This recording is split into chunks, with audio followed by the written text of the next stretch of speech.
इकडे हक्कभंग आणला, तिकडे जयकुमार गोरेंविरोधात आणखीन एक महिला. 2 दिवसात पुराव्यानिशी समोर येणार पीडित महिलेच्या दाव्याने खळबळ.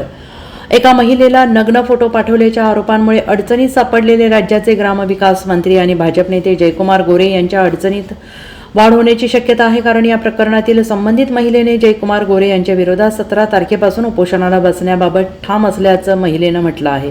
मला या 6 वर्षात अनेकदा मंत्र्यांच्या कार्यकर्त्यांनी त्रास दिला होता, तरी मी शांत होते. मला ज्यावेळी पत्र आलं त्यावेळी मला त्रास होतो. यासाठी कलेक्टर ऑफिसला दिवसभर थांबून कलेक्टरांना ही सर्व हकीकत सांगितली, त्याचबरोबर पोलीस अधीक्षकांना सांगितली.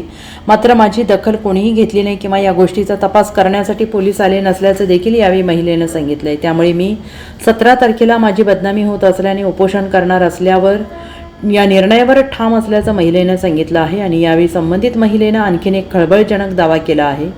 गेल्या 2 दिवसांपासून आणखीन एक महिला माझ्या संपर्कात आहे. मी तिचं नाव सांगून तिची ओळख उघड करणार नाही. मात्र माझं जयकुमार गोरे यांच्याबाबत जे मत आहे ते तिचंही आहे. ती येत्या 2 दिवसात मीडियासमोर येऊन जयकुमार गोरे यांच्याबाबत बोलेल, असा दावा संबंधित महिलेनं केलेला आहे. मंत्री जयकुमार गोरे यांनी यांच्यावरील सर्व आरोप फेटाळलेले आहेत. हे आपल्या विरोधात राजकीय कटकारस्थान होत असल्याचं त्यांनी म्हटलेलं आहे. Bureau report, SBN Marathi, Satara.